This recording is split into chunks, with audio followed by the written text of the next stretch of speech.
ancient time, the people in all Greece believed that Olympia is a sacred place. Anyone who dared to enter it with a force of arms committed an offense against the gods. 3,000 years later, the first time in history, Munich Olympic Games, 1972, a group of people committed an offense against God and the entire human race around the world. On the 5th of September, 4:30 in the morning, 8 Palestinian terrorists with machine guns and hand grenades attacked the Israeli building. They killed 2 athletes. They took 9 hostages. Later at night, they killed all of them in a cold blood. Good evening, ladies and gentlemen. My name is Dan Alon. You can call me Danny. I live in Tel Aviv. I was born in Tel Aviv, 1945, just 3 years before Israel became an independent state. It was still a British mandate. I'm married. My wife, her name is Adele. She's working as a nurse in the main hospital of Tel Aviv.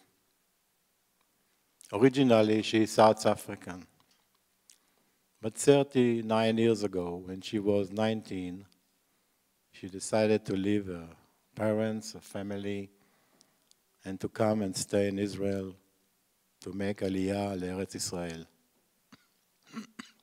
One evening, she was hitchhiking. And I stopped the car. She opened the door. She entered the car.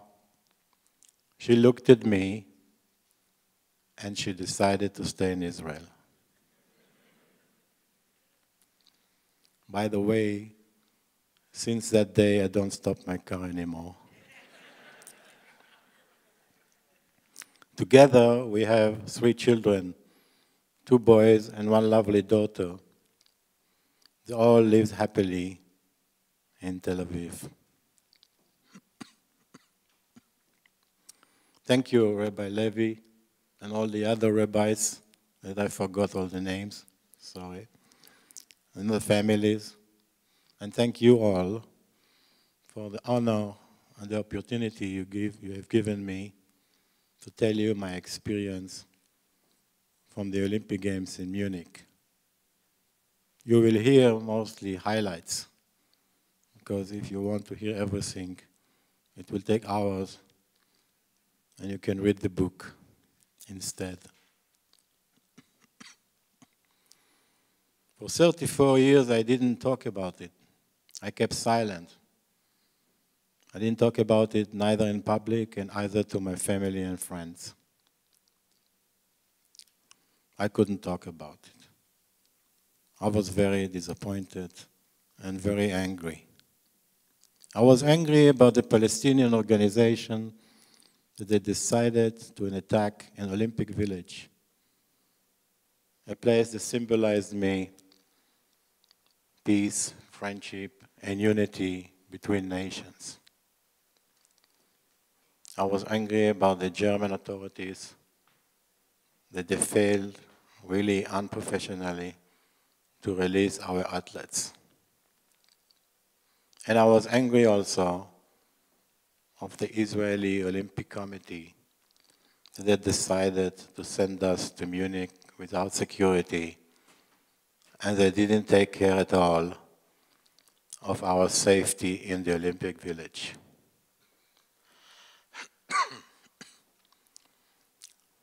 But 10 years later,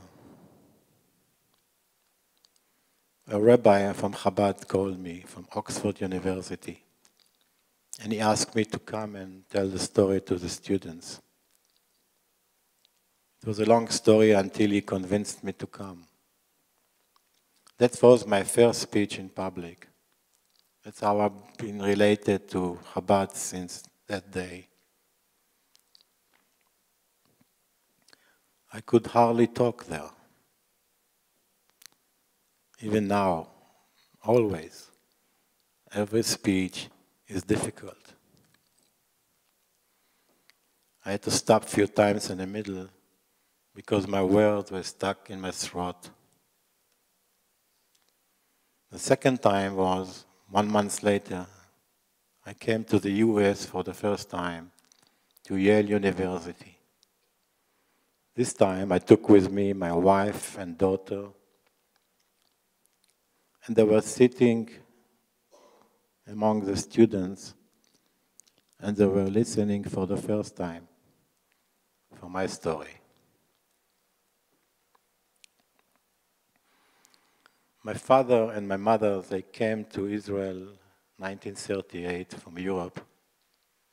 My father was a great fencer and a great athlete.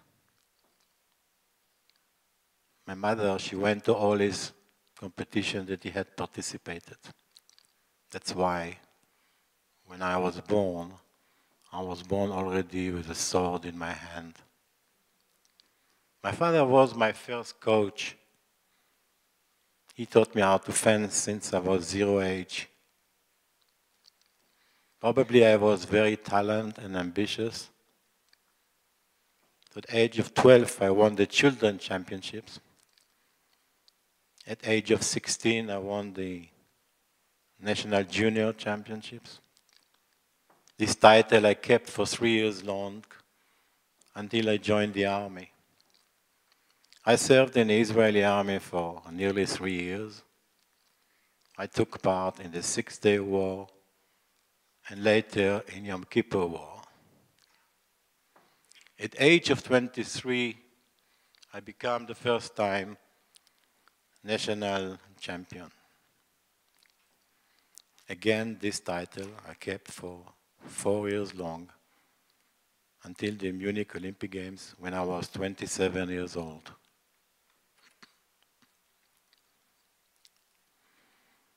The year before this was very hard for me.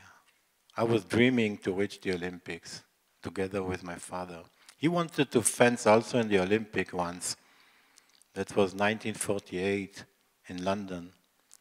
But he couldn't do it because Israel was a young state and not yet recognized by the National Olympic Committee. I did and went to many tournaments in Europe to achieve good results, to justify my participation in the Olympics. And just only 4 months before the Olympics, I did it. I was very happy and proud for me, for my father, for my friends, and for all Israel. Another young guy named Judah Weinstein, 17 years old, also succeeded to do it. So we were 2 fencers and a coach named Endre Spitzer. Endre Spitzer was a good friend of mine. He was the same age as me. Very modest, very shy, but with a lot of sense of humor. He decided to be a coach instead of a competitor. So I went to the Netherlands and he graduated as a coach. When he came back, they told him that you are going to Munich Olympics with the 2 fencers. 2 weeks before the Olympics, we, the fencers, got a special invitation from the German Fencing Federation to come to Munich and to practice with the German team. It was a big privilege for us because they were one of the best in the world. So we flew to Munich, the 3 of us, just before the all-Israeli delegation. When we arrived to Munich, they took us to a street named Colony Straße 31 in the village. We were standing in front of the building with our luggage. A tiny building because we were We were only a small delegation. 2 floors, 5 entrances, one close to another. Each entrance was a duplex apartment. We could choose each one we want because it was empty. Without any explanation, no reason at all. What I know, I just took my luggage and I went to apartment number 2. Judah Weinstein joined me also. My coach, Endre Spitzer, he went to apartment number 1. I tried to convince him to come with us, but he refused. We walked in the apartment. There was a small corridor. On the left side was a small lobby. On the right side, a small kitchen. In the end of the corridor, there were one room facing the garden on the other side of the building. Before the door were spiral wooden steps to reach the 2nd floor. So we went up to the 2nd floor. There were one room facing the pavement with windows, and on the left side was another room with a balcony. Immediately, I fell in love with the room with the balcony because I could imagine that I can sit sometimes outside, have a drink, a cigarette when the coach doesn't see me.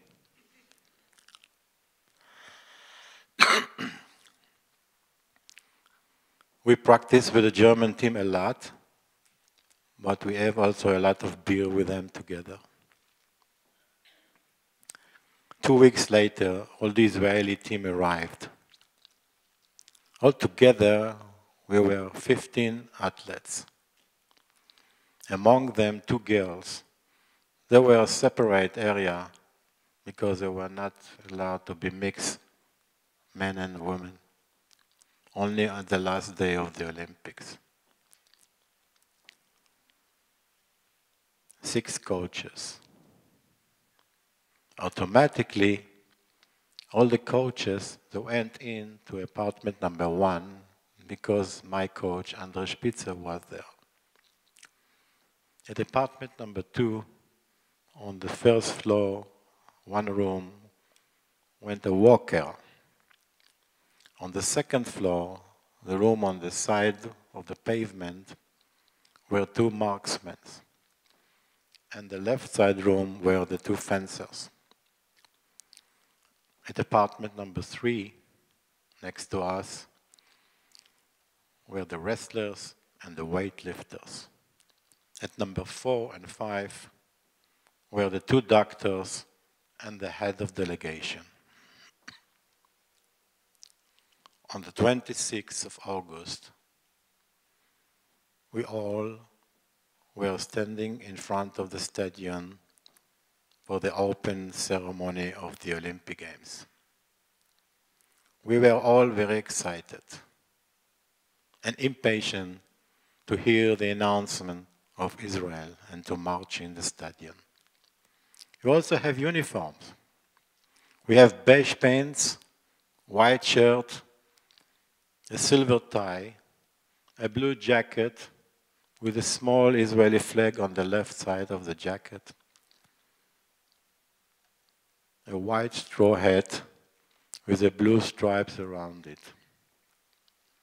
Believe me, each one of us was looked like an Israeli flag. When we heard Israel, we started to march through the tunnel to the stadium. The noise was very strong. The crowd and the music were mixing together. It's like in the movie Gladiator, when he marched in the Roman Colosseum. I was in heaven. I couldn't believe that my dream will turn 1 week later to a nightmare. When we started to walk and march on the stadium. In front of us, a big Israeli flag.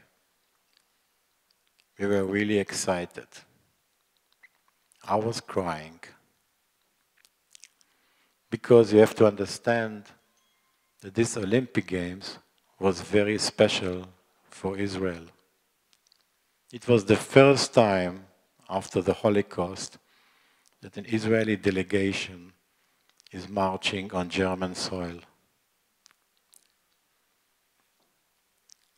When we reached the VIP area, I felt so good to show the world and the German people that we are still alive. And we have again a Jewish team who came to compete here in Munich and to show them that we also can do it. Because before the Second World War, there were a lot of Jewish athletes from all over the world in Europe. They died during the Holocaust. In 1936, in Berlin, the Olympic Games, the famous Nazi one, was a Jewish Hungarian fencer named Endre Kabos. He won the gold medal in Berlin. He even received the gold medal from Adolf Hitler himself. When he came back to Budapest, he was welcomed as a hero. And the Jewish community presented him a special trophy. Unfortunately, during the Holocaust, he died with all the other Jewish Hungarian fencers who were the world champions. If you see the movie Sunshine, you can see this really story.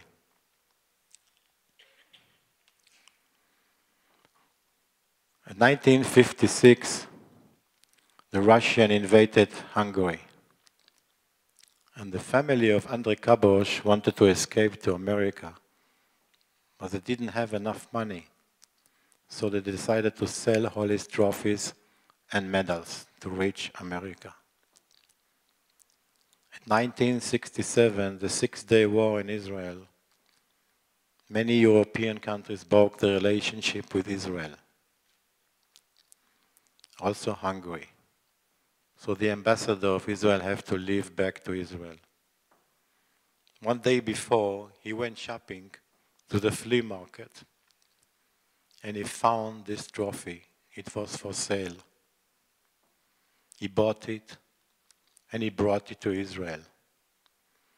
The Hungarian Federation, together with the Israeli Federation, decided to arrange a special tournament for Endre Kabos. And the prize was this trophy. And I have the honor to have this trophy at my home on a shelf because I won this competition.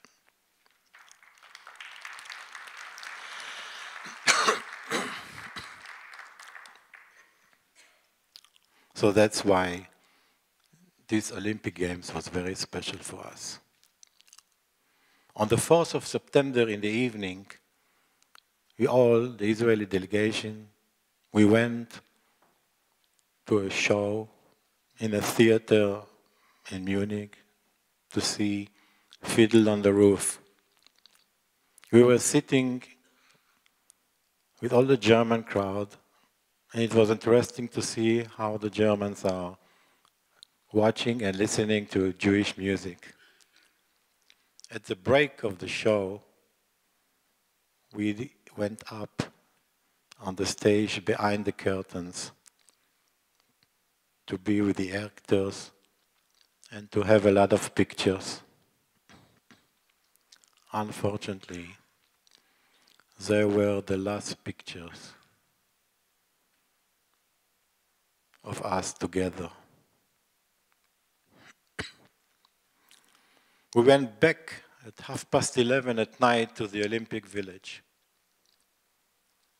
When I reached my apartment number 2, I met Endre Spitzer, my coach. He was not at the show because he got a special permission from the head of delegation to go to the Netherlands and to be for one night with his wife and baby that was in hospital. So we went to my room. He brought me a lot of chocolates and sport magazines, and we were joking and having a good time together. Then we decided to go to sleep. So before, Endre told me, look, there was a nice story in the morning how I arrived to Munich. And he told me, and I didn't pay attention in the beginning, but later I find out how fate is playing a big role here. He told me that in the morning his wife drove him to the train station for reaching Munich. And they came too late, they missed the train. So he was happy, he said to his wife, I will stay another night here. But she said, no, you can't, you promised to be back tonight. So she drove him to the next station to catch the same train. And they missed again the train. So she drove him another 30 miles. And in the last moment, he reached the train. He waved goodbye to his wife. And he reached Munich at 11:30 at night. At 4:30 in the morning, 5th of September, 8 Palestinian terrorists attacked apartment number 1 with machine guns and hand grenades. Moni Weinberg, the wrestling coach, tried to attack one of the terrorists.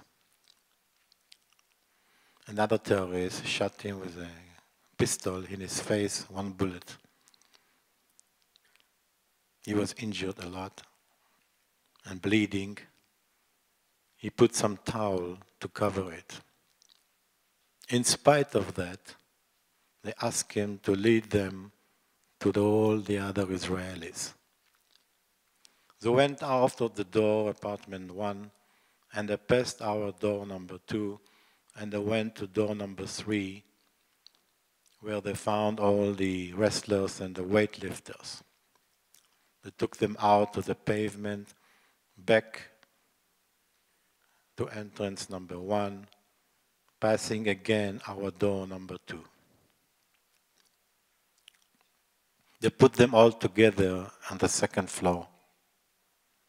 Moni Weinberg didn't give up. He attacked again one of the terrorists. Another terrorist shot him with a machine gun in his chest and they threw his body outside on the pavement. A few minutes later, another hero, Yossi Romano, the weightlifter,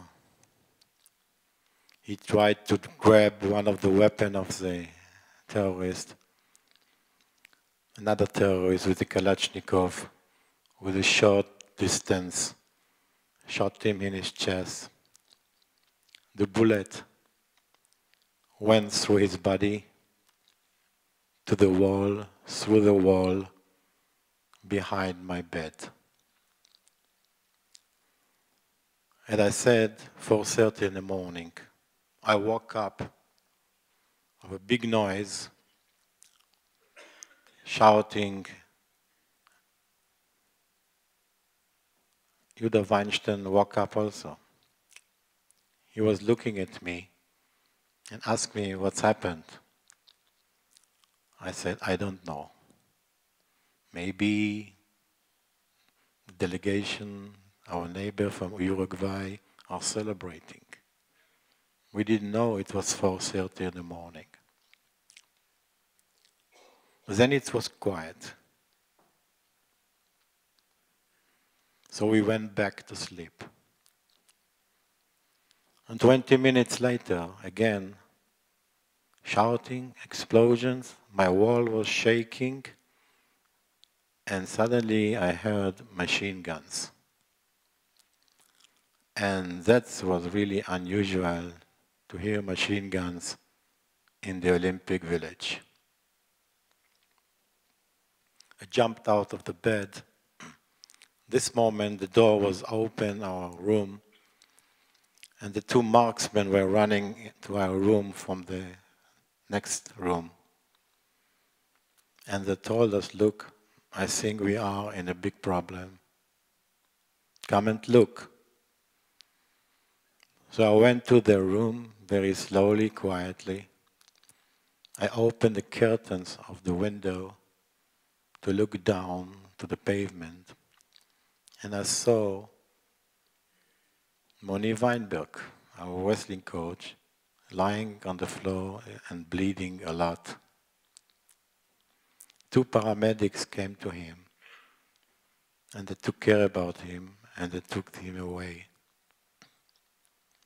Next to him, by the entrance, was standing a guy with a white big hat, with a machine gun in his hand, and another hand, and hand grenade. And he was talking in German language to a woman policeman. Because I understand very well German, I heard him saying, we are a group of Black September. We attacked the Israeli delegation. We killed 2 athletes. We have hostages. He didn't say how many hostages. We ask you to be in touch with the German authorities, and they will be in touch with Israel government and demand from Israel to release 150 terrorists who are in prison in Israel until noontime, 12 o'clock. If not, we're going to kill all the other hostages. We saw light coming out of the room on the number 3 room. So we started to bang on the wall, but there was no response. So we didn't know what's happened to the wrestlers and the weightlifters. We thought maybe they escaped already. I went back to my room and I crawled out to the balcony. Very quietly and easy, I looked to the left to the balcony of apartment number 1, and I saw there another terrorist is standing there with a mask, very famous picture, and this Kalashnikov, and he's guarding the garden. So we knew now that we are surrounded with terrorists. We didn't know why they didn't come to us yet. So we have to do something. Maybe they will come soon. We were thinking about few alternatives. One alternative was that we have 2 rifles from the marksmen. One of the marksmen will shoot the guy who is standing at the front of the door. It was very easy, just 3 meters from the window. He can't miss. And the moment he will shoot, we will run out. Another alternative was that we will stay quietly here. Maybe the Germans will come to an agreement with the Palestinians and they release the hostages and we shall be also free. And the third alternative was to escape. We decided not to shoot the guy because it's too much risky.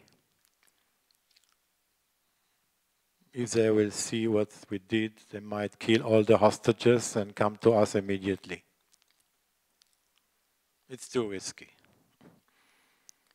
The second alternative, to stay there, is also risky because maybe they will come, like to us too. So the only alternative was to escape. But to escape, it's also not so easy.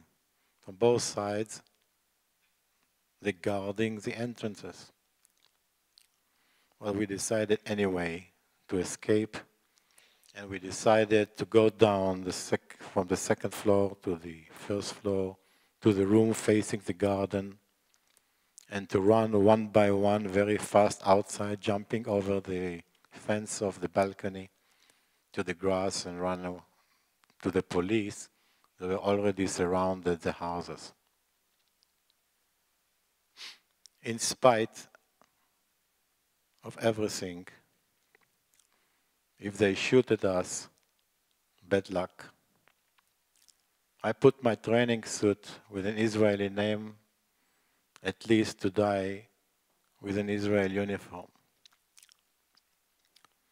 To go down the steps was also very risky. There were wooden steps and very noisy.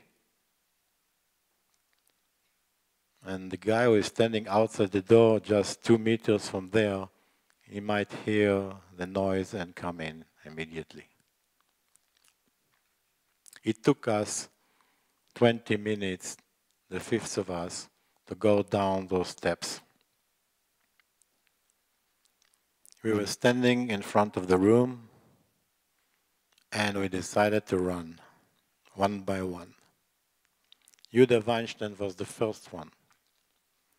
He ran outside, jumped out of the fence to the grass, and disappeared somewhere. My second one was me. I ran outside the balcony, jumped over the fence, and I fell down on the grass. And I was very curious, so I turned around, and I was watching the guy in the balcony who was standing in front of me with a Kalashnikov, and he was aiming to me, and I was looking at him, but he didn't shoot. So I turned around back, and I ran to the police. They were about 50 yards away from there.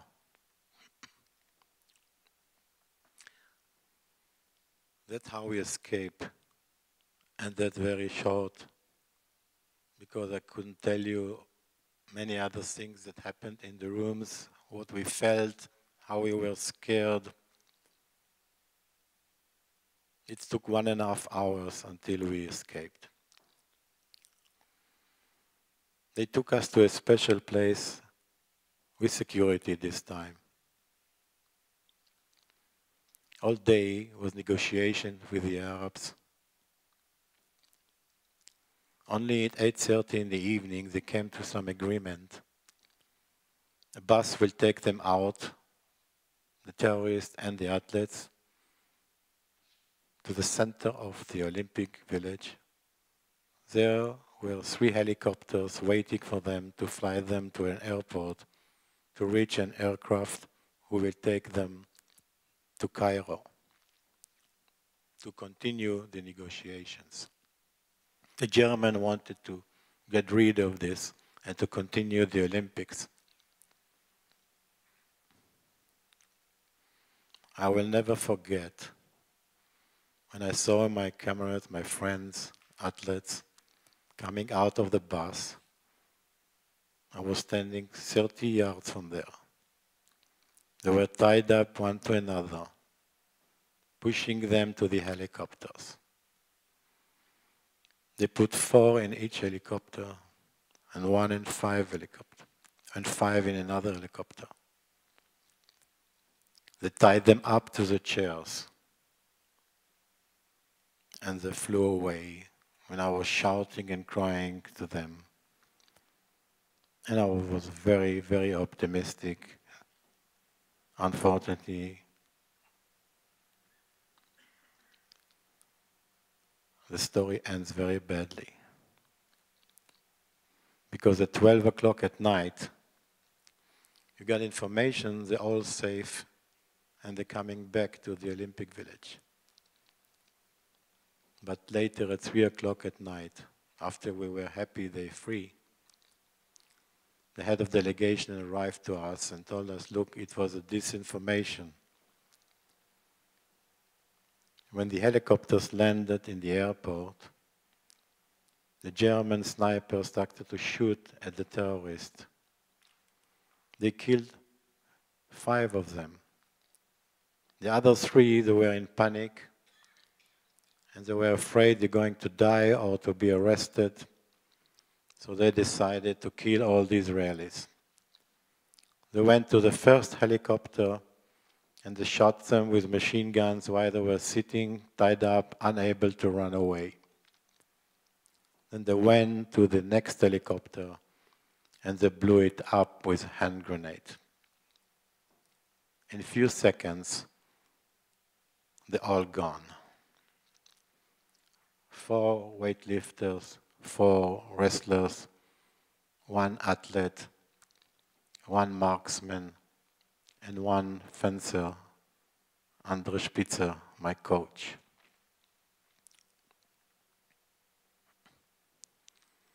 The next morning, we got a special demand from our Prime Minister, Golda Meir, to come immediately back to Israel. They sent a special plane. So we have to go back to our rooms to collect all our luggage and the luggage of the victims. When I reached the room, all the apartments, that was the most horrible, horrible picture I ever saw in my life. The big mess. All the belongings were spread out on the floor in the blood. A lot of blood all over. A lot of footsteps of blood because they were walking in the blood, the terrorists. A lot of leftover food from the old day.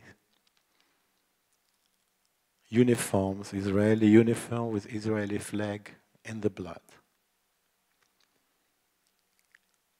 Children games, toys, dolls, where the young father bought them to bring their children home for Rosh Hashanah.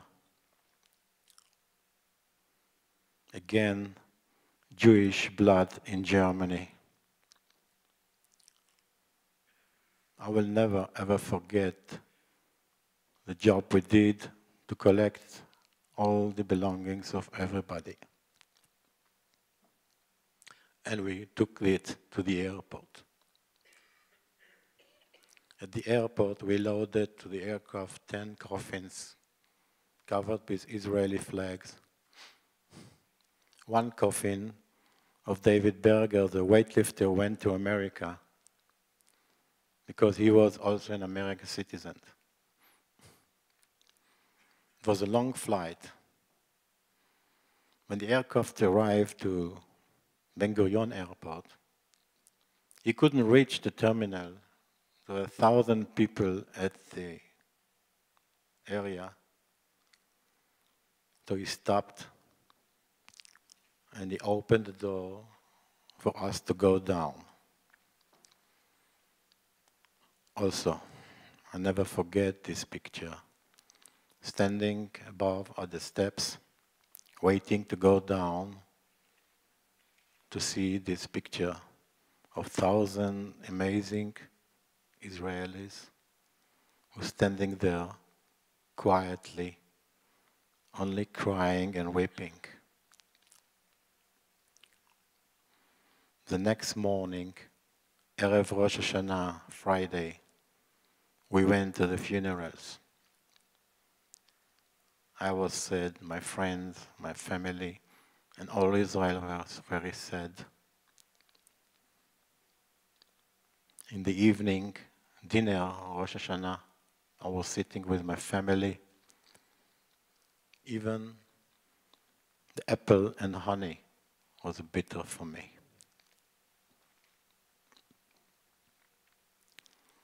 It took me a few months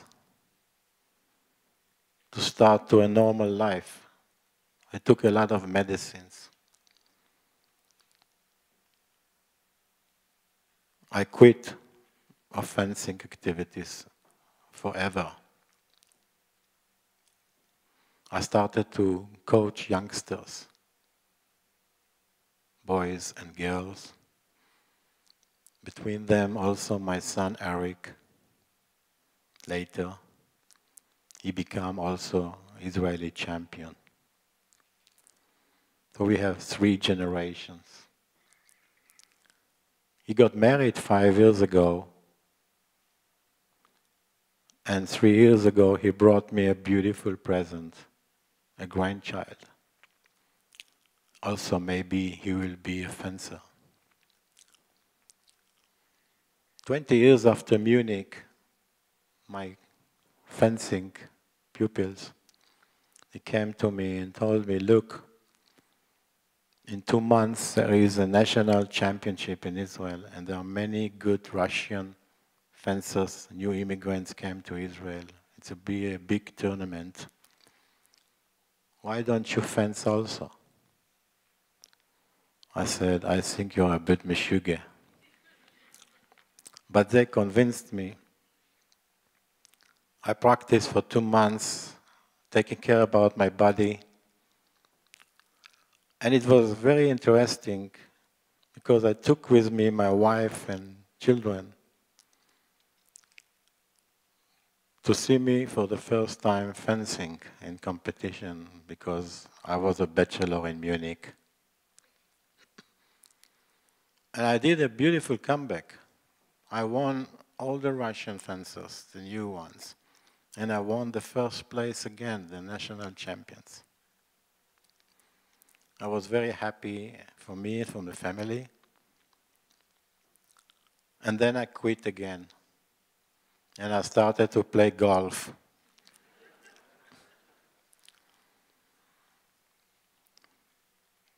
A few years ago, I published a book named Munich Memoir. And in the book, you can find everything. My life, how I recovered from Munich. Very interesting. But mostly I like the last page of the book. This is inspiring me. And I have to tell you a story about it.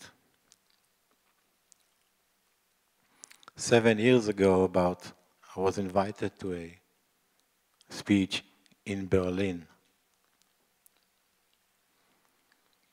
Just to the Jewish community in Chabad. I flew to Berlin.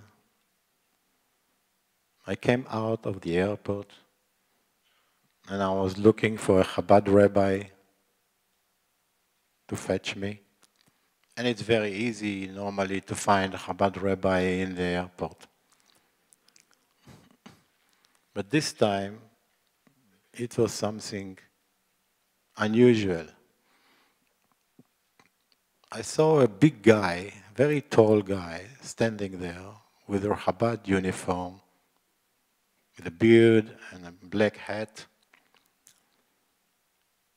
And he was an Afro-American guy. I said, something is wrong here. That can't be a Chabadnik.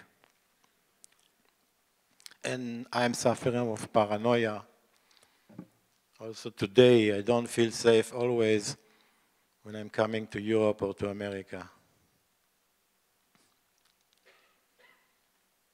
And I went to him and asked him, are you Chabad? He said, yes. You Dan Alon? He said, yes. So let's go to the city.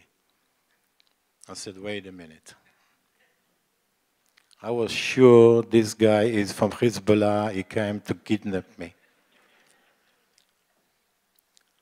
So I took my phone on the side and I called Rabbi Shmulik in Berlin and asked him, Shmulik, you sent this guy to fetch me? He said, yes, don't worry, go with him. I said, you sure? You know what I mean? He said, yes, I know what I mean. No problem. So I went to the car. He was a very nice guy.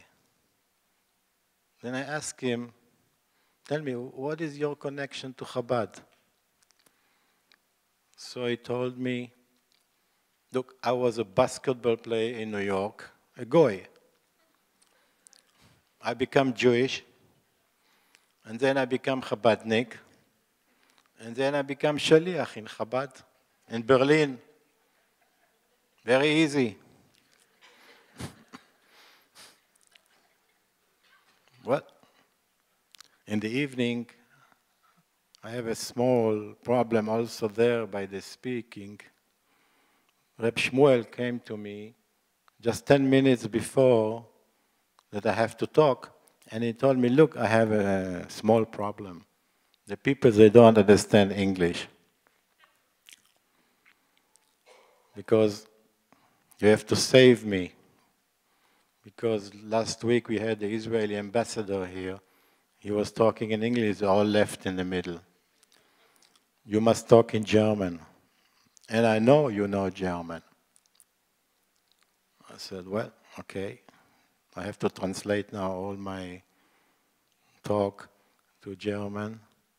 So instead of 1 hour, I was talking for 2 hours. But that's not the point. 6 in the morning, the next day, I was waiting outside with my luggage to go back to Tel Aviv. And suddenly I saw a Chabad van with loudspeakers and Chanukiah on the top. And this Afro-American Chabadnik came to fetch me back to the airport. I went in the van. He was playing Hasidic music. On the way to the airport, I asked him, look, can you do me a favor? Can you please take me for a few moments to Brandenburg Gate? I want to be there for a moment. I said, okay, no problem. It was 6 in the morning with no traffic yet. He parked in front of the gate, and I told him, look, you have in your Hasidic music the song of Shlomo Karlebach, Am Yisrael Chai. He said, sure. So please put it on the loudspeaker, the most volume that you can, in front of the gate, and we shall go out of the car and sing and dance together. He said, okay, we just checked that no police in the area. And he did it. And I'm telling you, I was standing there and jumping like mad and shouting and singing, Am Yisrael Chai, Am Yisrael Chai. I felt so good that here in Germany, in this place, I'm singing Am Yisrael Chai. I felt like that 6 million Jews and 11 angels, athletes, are singing and dancing with me, Am Yisrael Chai. And that's how my book is ending, with the words, Am Yisrael Chai. And this is the most important for everybody. The guy asked me about the brutality of the terrorists against the hostages, if it's true. About 23 years ago, the families of the victims, they got some information from the German investigators that during the time when they were with the hostages and they killed Yossi Romano, first of all, he was bleeding for 9 hours in front of the hostages. And they did very bad things to him. And I don't want to talk about it. And they broke and the legs and the hands of the other hostages. It's true, the brutality was. The lady asked me if I am in touch with the other fencer, Judah Weinstein, and with the other athletes who survived. Sure, Judah Weinstein, by the way, he was 17 in the Olympics, and after the Olympics, he retired also because he went to the army and he became a pilot. Until today, he's a pilot in the domestic airlines of Israel. And we are very close together, in touch every time. One also with the other survivors. 3 years ago, we did a film in Germany. We were invited to Germany, the 5th of us. And we did a very nice documentary movie. If you have the opportunity to see it on the TV, the name of the movie is The 11th Day. What about my opinion about continue the games after what's happened or to stop the Olympic Games? In my team, we had few opinions. Few decided not to continue, and few were to continue. I was among the one who said to continue. Not only because of the victory of the terrorists, to give them victory. That's not the main point. I have a reason that you will be very surprised.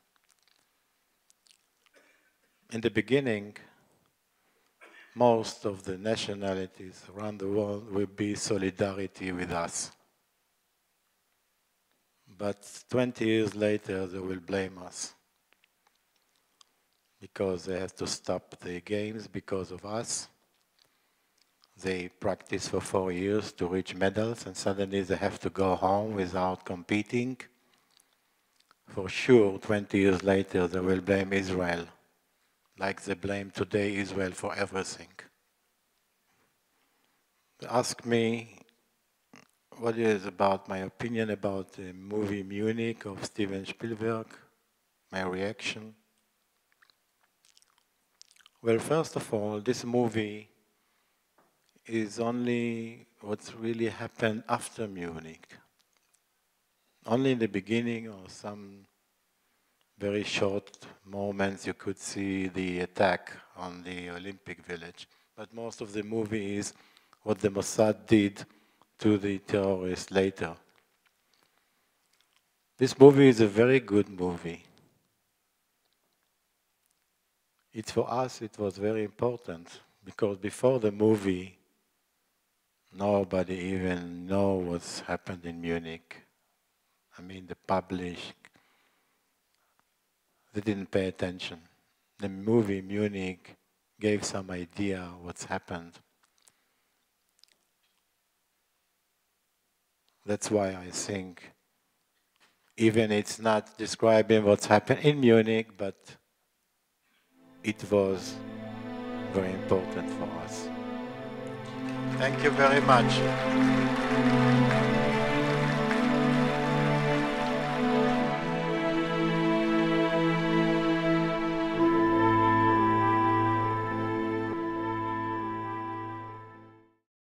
We would be pleased to send a complimentary DVD of this program to anyone who wishes to support JBS, the Jewish Broadcasting Service, with a tax-deductible gift of $36, double chai or more, to the non-profit organization Jewish Education in Media.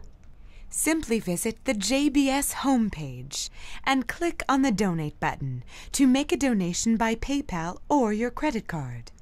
And please indicate the program for which you would like a DVD. Or you can send your tax-deductible check made out to Jem, Post Office Box 180, Riverdale Station, Bronx, New York 10471. And again, please remember to indicate which program you would like to receive with our compliments. And we thank you for your kind support.